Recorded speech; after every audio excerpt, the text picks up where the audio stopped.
Good afternoon, evening, morning to all you handsome, or lovely folks.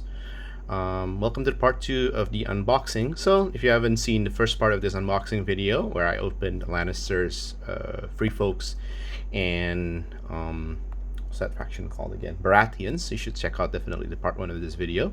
But if you're not, then right now we're basically seeing, so we have 4 boxes left that we want to unbox. We have the neutrals, we've got Nightwatch, we've got what's the thing called? Starks and Targaryens. So again, if you like this type of video, just let me know.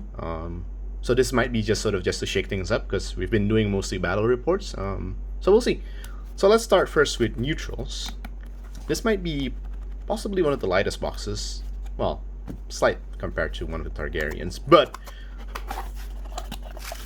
we do have only one update in this neutral box.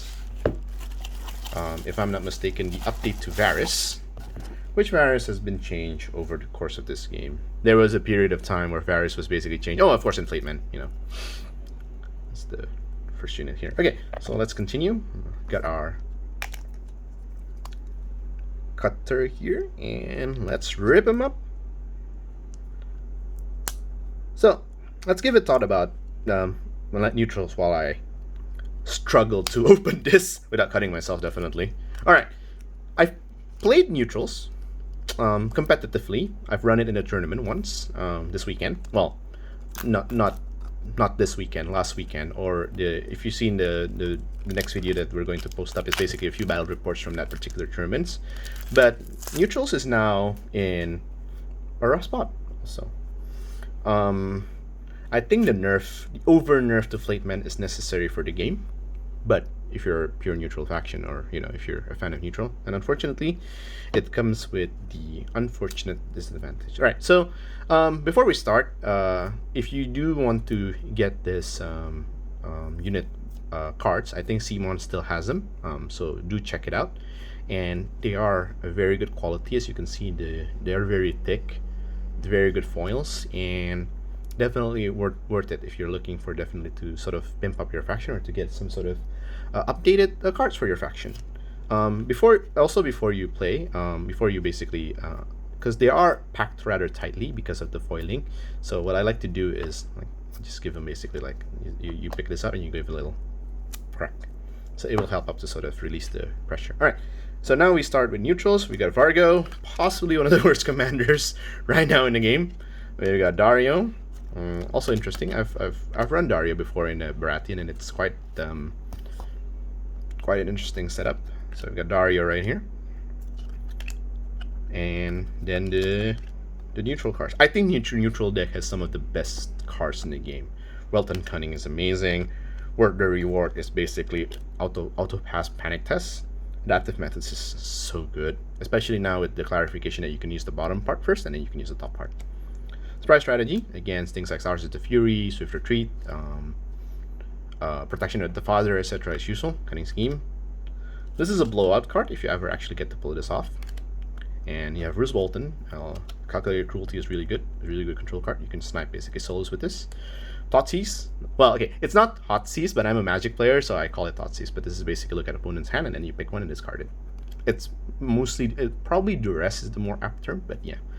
And then the worst card in Roose, Fugitive Summon Life. Alright, Ramsay Bolton, the favorite, you're the favorite commander of everyone who likes to see basically Theon Greyjoy suffers. Arbalaster Shark, Cruel Methods, Sadistic Games, and then this is the rest of the neutrals. Yep, so nothing much here to show. Cruel Methods. Oh, okay, this is interesting. Oh, we've got also the High Seneschal. Oh, nice. This is a Kickstarter exclusive sculpt of basically GRM himself. Oh, and we've got the alternate art of the Dreadfort Captain. So this is Mike Chanel himself. Looking really handsome right here. Unfortunately, one of the worst attachments in the game. So unfortunate, Mike. You didn't make it. Stormcrow Lieutenants, you get a bunch of those. Well, this is really good though, because this is actually really worth it, because you do get a bunch of cards, and I know some people who don't want to buy like a second unit of Stormcrow Mercs, so they've basically bought Stormcrow Archer and Stormcrow Merc and use them interchangeably. So now with this card, you can sort of tell your opponents that, I have 2 of these Stormcrow Lieutenants. You got Jaqen, the Stark version of Jaqen, the 2 points. You got the RNG Assassinate Jaqen, the 5 points. Tycoon Astoris. Everyone's favorite wedding planner, Walder Frey. Grab for Captain, again unused. Oh, they give you 2, they give you 3. Braun. This is the this is non-Kickstarter version. Yep, this is the normal version of Braun. This is the normal version of Brienne. Vargo. Wait, what? Oh, one is the attachment version and one is the non-attachment version. This is Dario. This is the Dario attachment. This is the 2-point Jaqen. Roose Bolton. Baelish. Here we go. Varys. So this is the updated version of Varys. When an enemy NCU activates, you may expend 1 order token. Yep. Bolton player. Unfortunately, it was used semi-use in Faithful, but not anymore. I got Ramsey. There's also some updates too, if I'm not mistaken. The Ramsey, no, not the Ramsey Sadist. The Ramsey Sadist is still 3 points. I think it's too expensive. I know it comes with Theon, but Harma comes with Bannerman for 1 point. So, Bruce Bolton. This is now 2 points. There you go. So there's his neutrals. Let's just put them aside for now. And this is the unit version of it. Again, neutrals. I've played a Roose Bolton list and I've played a Ramsey Bolton list. I don't play Vargo. I don't play Dario. I think Dario is the real unfortunate, tragic story of neutrals. He was primed to be sort of the neutral, de-neutral commander, right? Because you got the flavor of Ramsey Bolton and his, sadist with all the vicious and panic. But you don't ever get to see sort of the SS side of things. And I thought that with Dario, you sort of get... But none of his units are actually synergizing well with him, which is unfortunate. And it's a bit strange. That's unfortunate, really, but it is what it is. All right, Flayed Man. The most polarizing unit in the game when the game first started out. So first of all, back then, it was a 2+ armor save. 2+ armor save, 10 cost, and vicious and critical. And then it's been reduced to only critical and vicious, and it was 9 points, 3+ armor save, and you get bonus when you charge, and now it's just this, everything only triggers when charging. A bit of an over nerf. It's also 9 cost. I mean, with the current state, if they make it at 8 points, I think they can still see play. House Bolton Bastard Girls. Now, this unit has been now picked up by a lot of different factions. Mostly Baratheon because of the stupid synergy with Red Priestess and Brienne Zero. But now this unit has been seeing plays in like a lot of factions. Very good unit. You got 2 of those. Cutthroats. The humble Cutthroats. You've got 2 of them. The humble Stormcrow Archers. Mercenaries. Right, I forgot this unit existed. The Bloody Mummers Door Striders. Some people have been trying to see whether they work or not. Oh, and we have here the Bloody Mummer Skirmisher. Unfortunately, overcosted for what they do. Their honesty is just, they're just overcosted at this moment. Nothing much I can say other than they're just really overcosted at the moment. Like 6 points for basically lower survivability than the Cutthroats, and lower attack output than the Cutthroats. So not paying for that.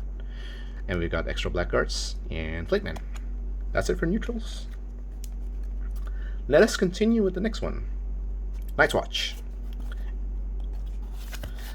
Nightwatch have been also getting a lot of updates from the cards.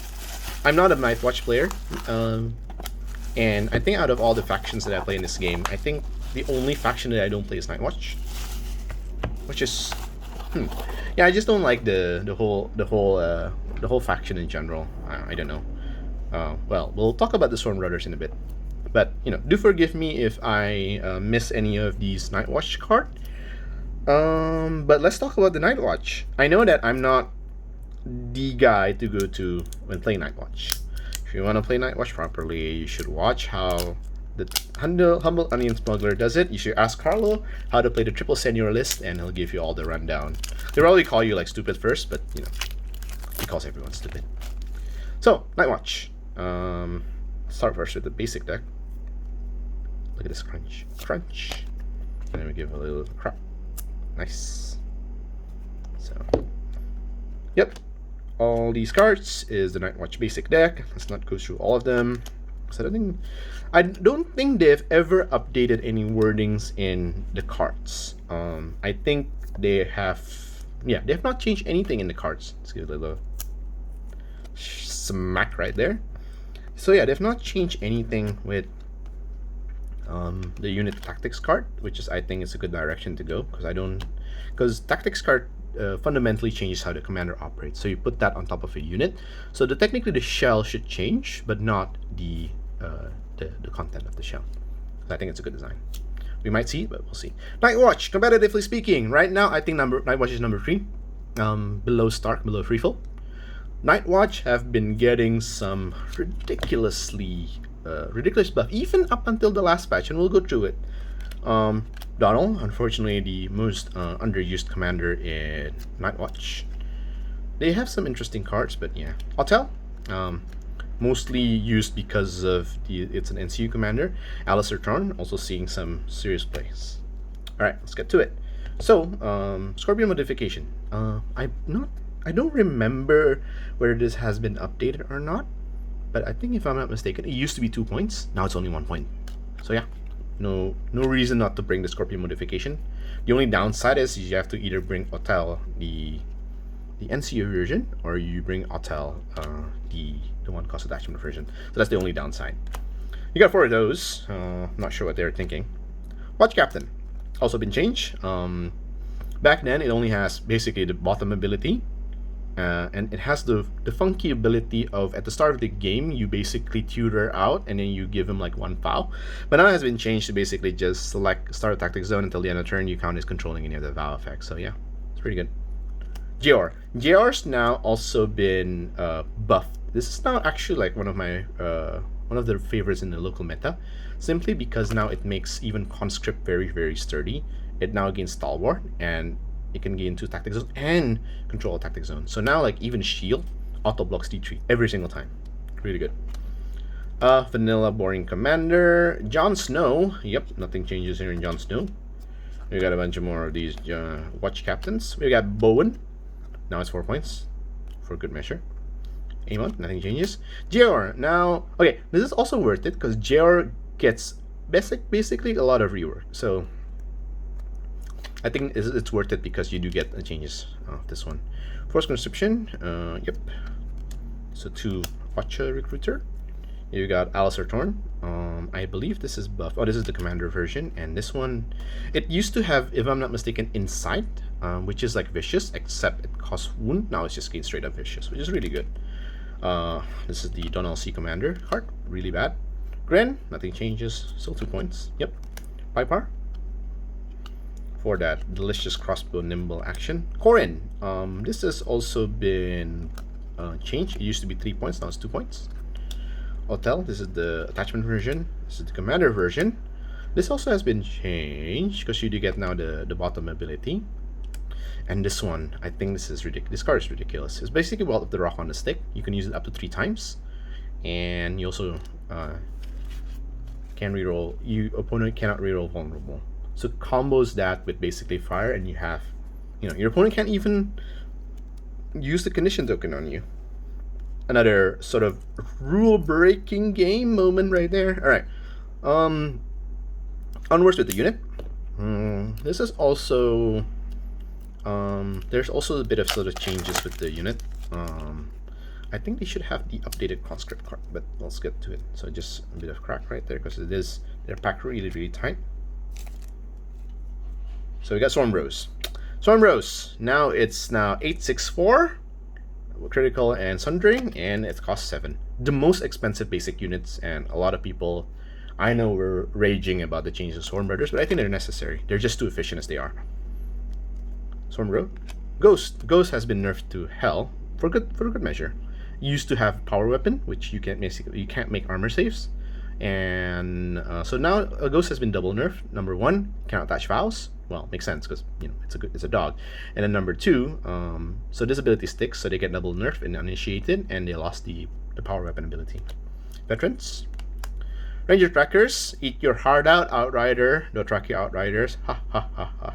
They can do it without the co for 6 points, while you have to do it for 7. Another unit, Storm Rose. Ranger trackers, veterans. So 3 of each of the basic starter units, as we see in the other previous boxes. We got Builder Crossbowmen, no changes in this one. Ranger Hunters, they've now gotten an extra ability of Swift Strike. Was it Swift Strike or Quick Fire? I don't remember, but now for 8 points, I mean, they used to be 8 points, but they don't have one of the abilities that makes them less efficient at what they were doing. But now they have all these abilities tied to them, and look at that. Look at the non-degrading attack, 765. Really good card. And then Builder, Scorpion Crew, Stone Thrower. I don't want to play with you. The unit. Just stick them on the corner. And Conscripts. So now Conscripts has been buffed quite significantly. First of all, it's getting insignificant, which is really good. This is basically a free focus unit in a nutshell. Reinforcement for the extra heal, and it costs only 4. So that's it for the Nightwatch. So just again, a closing thought for Nightwatch. Very worth it in terms of a lot of these changes because they updated Nightwatch quite recently in the last 2 patches, if I'm not mistaken.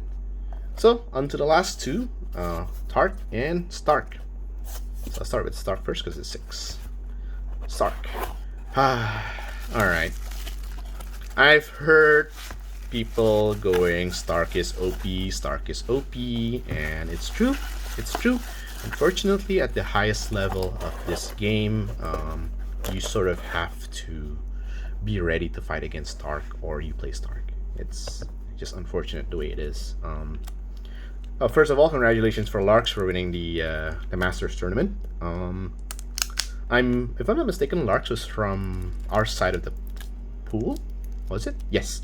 So Lark was on our side of the pool. So if basically my match against Rossi went well, which unfortunately I lost because I'm a Muppet. It's good to face up against Larks and be in contention. All right. So Stark also has received a lot of changes. Like look at how thick this deck is. Like the card is definitely getting a lot of value here for Stark. Let's go through some of them. All right, we've got the OP Stark basic deck. So let's not go through all of them. Great Young Commander, Rob Commander, Continuation. So nothing here. Ooh. Oh yes, they give you also the Brendan card in foil. This is nice. Like it. I like it. Cranoxman. Howland. AKA the anti-Stark card. Brendan with fish. You've heard it here first. No, you don't. Brendan, Ned, also very solid commander. All the Stark commanders really, really solid. They control the game like really, really well. Sorcerer Captain, you get the alternate art version, which is the balding guy, because normally you get the one with the armor.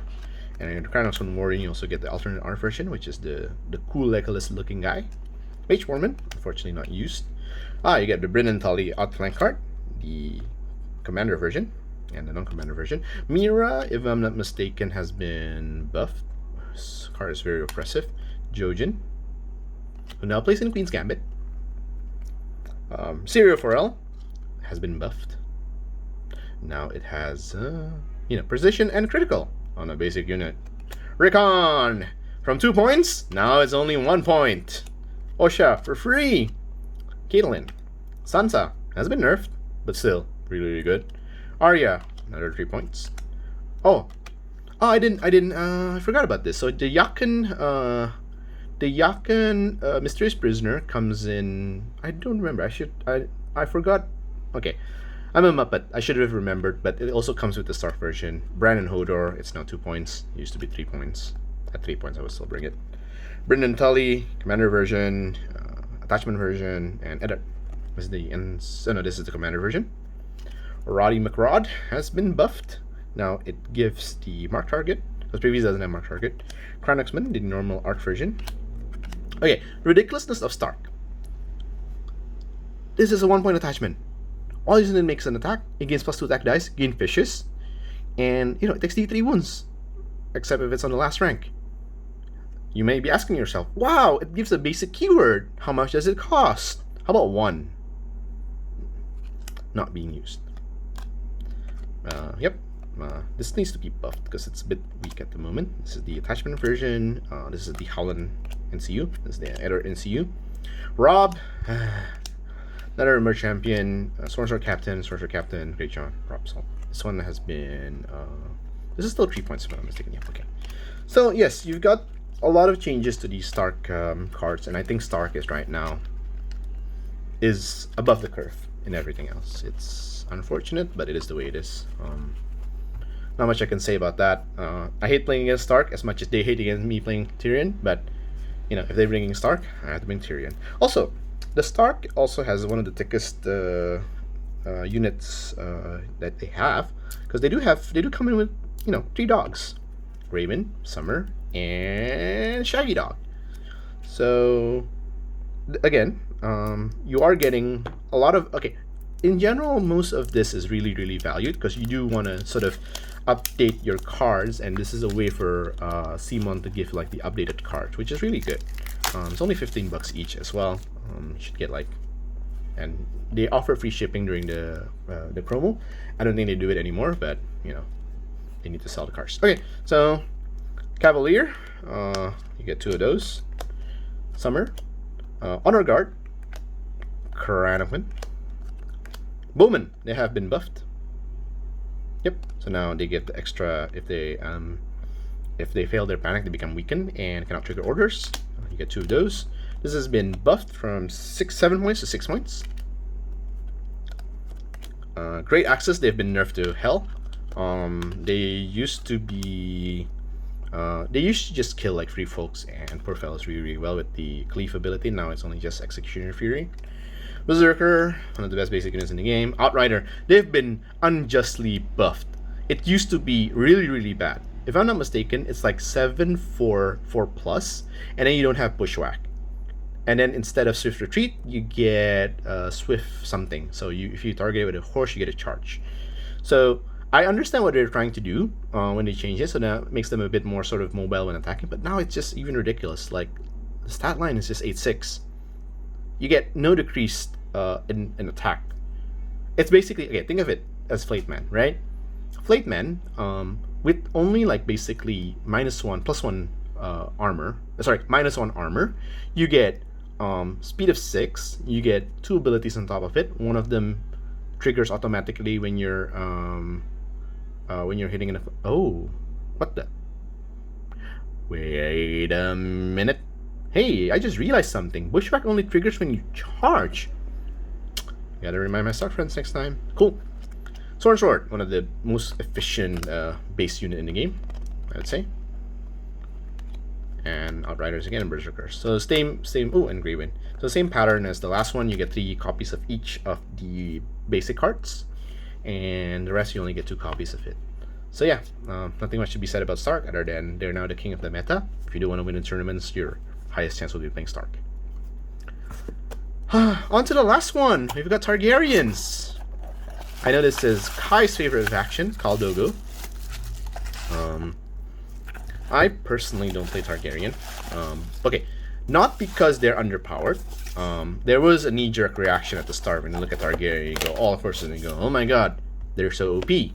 But I don't know. I've never felt that the aesthetics was me. Never really a huge fan of like sort of the horse lords and, you know, the unsullied kind of thing. So yeah, and not a huge fan of Dany as well. I mean, silly brat. All right, so on what's Targaryen. So while we're opening this, let's talk about Targaryens in general. I think Targaryens right now is in a very piss poor state. If you look at Asoyev stats, they're now at the bottom of the barrel, unfortunately. Very unfortunately. But again. But yep. So what do we have here for Targaryens? If I'm not mistaken, there's no updates for Targaryens, so we'll just cruise through them. So we got Barristan. Who do you call the best lawyer in the Seven Kingdom? Barrister Selmy. Who makes the toughest coffee in Seven Kingdoms? Barista Selmy. We've got Mr. Pickle Scorpion? No, not Pickle Scorpion. Candied Scorpion. Grey Worm. And second also this one. And then we've got the basic Targaryen cards, still basics. So this is the basic deck. Khal Drogo, sorry. Yep, Khal Drogo, Jorah the Explorer. And as usual, when you pick up these cards, you give them a little bit of a crack, and it should separate them very nicely. Well, let's just continue with this. Alright, so Khal Drogo card, Jorah the Commander version, Jorah the Attachment version, Screamer Co, Outrider Co. Oh, wait a minute. Is this an alternate art of it? Huh. Okay, fellow Targaryens, please let me know. Is this an alternate art? Because you get, these two different arts of the Screamer Co. You've got this guy, and you've gotten this guy. And for Outriders Co, you get this guy, and you got this guy. Interesting. Okay, let me know. I don't play Targaryen. I got more of these Screamer Co's, more of these Outrider Co's. This is the Barristan Commander version. Belwas Attachment. Jorah the Bodyguard, 1 point. Jorah the Attachment, 1 point. The Anvil. Belwas Commander. Grey Worm Commander. Grey Worm Attachment. 2 Unsullied Officers. Khaleesi, the 4-point version. Illyrio. Capri. Oh, they do not give you the foil. Oh, okay. They might actually. Hold on. This is Daxos and Barristan Selmy. It might be here. Let's not hold out hope. It might be here. It's unfortunate if you don't get the foil version of the House of the Undying, because you look at everything else. Like, even they give you even like the sort of the no coins beyond the wall and even like the Joffrey reminder card about that, you get like the foil version. It's just a bit strange if they don't give you the House of the Undying foil version, but we'll see. So let's put this aside for now. We got Screamers, Jorah the Attachment for solo version, Outrider, Veterans, Outriders, Screamers, and Unsullied. Oh, that's unfortunate. You don't get the foil version of the House of the Undying here. Yeah, I think I missed it. No, that's unfortunate, but I think it's because it's different. The card has different sort of sizes, so I don't think they can fit it anywhere else. Still, slightly unfortunate, but you do get everything in foil. So that's it for the unboxing of all 7 boxes. Thank you so much for CMON for bringing this to me. And if you guys enjoyed the video, please leave a like and subscribe, and have a good one.